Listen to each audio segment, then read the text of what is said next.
नमस्कार, मी ॲडव्होकेट सुषमा तुमच्या सगळ्यांचं माझ्या हेल्दी आणि लीगल हेल्पमध्ये स्वागत करते। मी नेहमीच अनेक विषयांवरती व्हिडिओ टाकत असते। कधी रेसिपी असते, कधी कायदेविषयक असतात, कधी सोशल विषय असतात, कधी नात्यासंबंधी असतात। सगळे व्हिडिओ मी या चॅनलवरती टाकतच असते आणि तुम्हाला सगळ्यांना ते आवडतात हे मला कमेंटमधून कळतच असतं। आता आजचा विषय जो आहे तो मी मुद्दाम ज्येष्ठ नागरिकांसाठीच घेऊन आलेली आहे। अनेक समस्या ज्येष्ठ नागरिकांच्या खूप सुरू झालेल्या आहेत। मला अनेक कमेंट्समध्ये असं आलं की तुम्ही आम्हाला ज्येष्ठ नागरिकांच्या ज्या सोयी सुविधा असतात त्याबद्दल सांगा, किंवा ज्येष्ठ नागरिकांनी त्यांच्या म्हातार वयात त्यांना त्यांची मुलं सांभाळत नाही तेव्हा त्यांनी काय करायचं।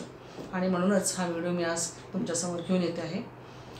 ज्येष्ठ नागरिकांचा खरोखरच खूपच मोठा प्रॉब्लेम आणि प्रश्न निर्माण झालेला आहे। त्यांच्यासाठी त्यांना ज्या पद्धतीने वागवलं जातं सुनेकडून किंवा मुलाकडून, तर त्यासाठी त्यांना खूप त्याचा त्रास होतो। आणि म्हणून ज्येष्ठ नागरिकांनी कुठं राहायचं, कसं राहायचं आणि कसं जगायचं हा खूप मोठा प्रश्न पडलेला आहे। अशीच एक केस घेऊन मी आज तुमच्यासमोर आलेली आहे। 2015मध्ये सुनेचं आणि मुलाचं लग्न झालं। लग्नानंतर जो पहिला सत्यनारायण असतो त्या सत्यनारायणाच्या दिवशीच सुनेने तिचे रंग दाखवायला सुरुवात केली। पहिल्याच दिवशी सत्यनारायण झाला त्यावेळेला तिने सगळ्यांना ठणकावून सांगितलं की हा जो प्रसाद आहे हा प्रसाद कोणी खायचा नाही, माझेसुद्धा सगळे नातलग येणार आहेत, त्यामुळे त्यांच्यासाठी सुद्धा तो प्रसाद लागणारच आहे, तर ह्या प्रसादाला कोणीही हात लावायचा नाही असं तिने आरडाओरडा करून तमाशा करून पहिल्याच दिवशी सगळ्यांना असं धाकात ठेवलं।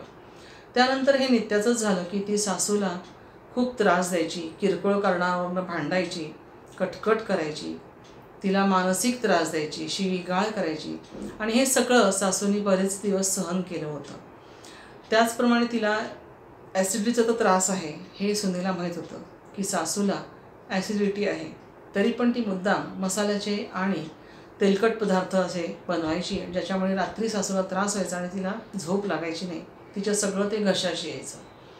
तिचे सासूचा काय बँक बॅलन्स आहे, फिक्स्ड डिपॉझिट काय आहे, किती रक्कम आहे, प्रॉव्हिडंट फंड किती आहे, किंवा सोन्याचे दागिने किती आहेत, याबद्दल सतत सासूला विचारणा करून तिला त्रास दिला जात असे।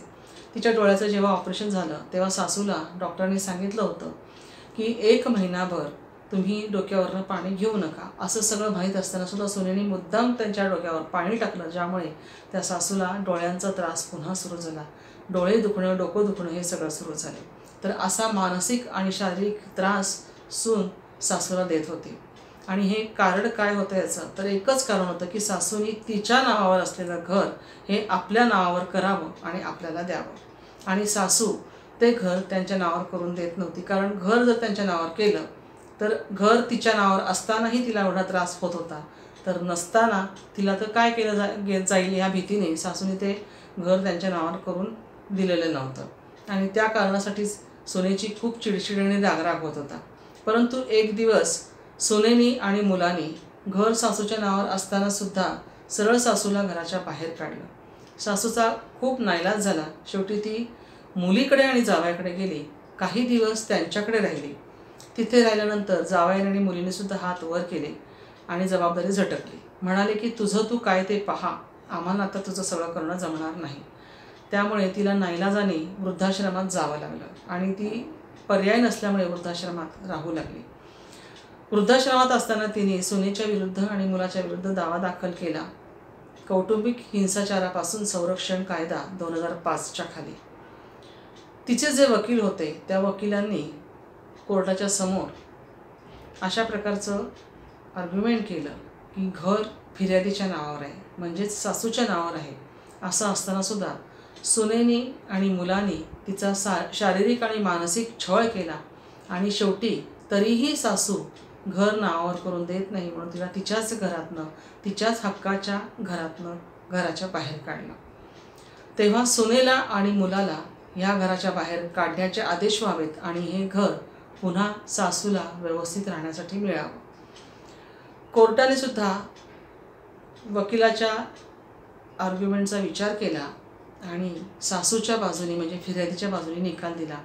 दावा दाखल केल्यापासून पूर्ण 3 महिन्याच्या आत हा निकाल कोर्टाने दिला, आणि जोपर्यंत कोर्टाचा निकाल लागत नाही तोपर्यंत सुने आणि मुलांनी त्या घरात राहायचा नाही, असा आदेश काढला होता. त्यामुळे सून आणि मुलगा असेही घराच्या बाहेरच होते. आणि त्यानंतर सुनेनी आणि मुलांनी कायमच घराच्या बाहेर राहायचं असा आदेश केला. त्यामुळे सुनेनी पुन्हा चिडून जाऊन 498 खाली दावा दाखल केला आणि माझा देखील सासरच्या संपत्तीमध्ये वाटा आहे, तो मला मिळावा असा दावा दाखल केला. परंतु तसा कोणताच कायदा नसल्यामुळे, तशी तरतूदही नसल्यामुळे तो तिचा दावा कोर्टाने फेटाळून लावला. परंतु प्रश्न असा आहे, एवढ्यावरतीच हा मुद्दा संपत नाही. समस्त जेवढे ज्येष्ठ नागरिक समाजात आहेत त्यांनी त्यांच्या मुलांना लहानापासून मोठ्यापर्यंत खस्ता खाऊन वाढवायचं, त्यांची हौसमौज पुरवायची, त्यांच्या शिक्षणासाठी अतोनात पैसा खर्च करायचा, काबाड कष्ट करायचे. आणि एवढं झाल्यानंतर त्या मुलांनी ज्येष्ठ नागरिकांना म्हणजेच आपल्या आईवडिलांना, सासू सासऱ्यांना अशा प्रकारची वागणूक द्यायची, हे हल्ली सगळीकडेच झालेलं आहे. अशा प्रकारच्या बऱ्याच केसेस सध्या कोर्टामध्ये सतत येत आहेत, दावे सतत दाखल होत आहेत. त्यामुळे ज्येष्ठ नागरिकांची खूप मोठी पंचायत झालेली आहे. सुनेने आणि मुलांनी पुढं जाऊन आपणही ह्याच वयात येणार आहोत हा विचार करायला हवा.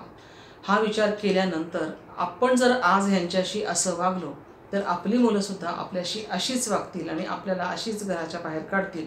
हा विचार सुनेने आणि मुलांनी करणं खूप गरजेचं झालेलं आहे, आवश्यक आहे. तो विचार त्यांनी करायला हवा. आज जे आईवडील, जे सासू सासरे ज्या वयात आहेत त्याच वयात कधीतरी तेही जाणार आहेत याची भीती त्यांनी बाळगली पाहिजे. आणि कधीतरी त्यांनाही कोणीतरी त्यांचं करणारं लागणार आहे ही भीती त्यांनी बाळगली पाहिजे. आणि त्यासाठी का होईना त्यांच्या घरात असलेल्या आईवडिलांचा, सासू सासऱ्यांचा त्यांनी सांभाळ केला पाहिजे. ही बाब लक्षात त्यांच्या आली पाहिजे.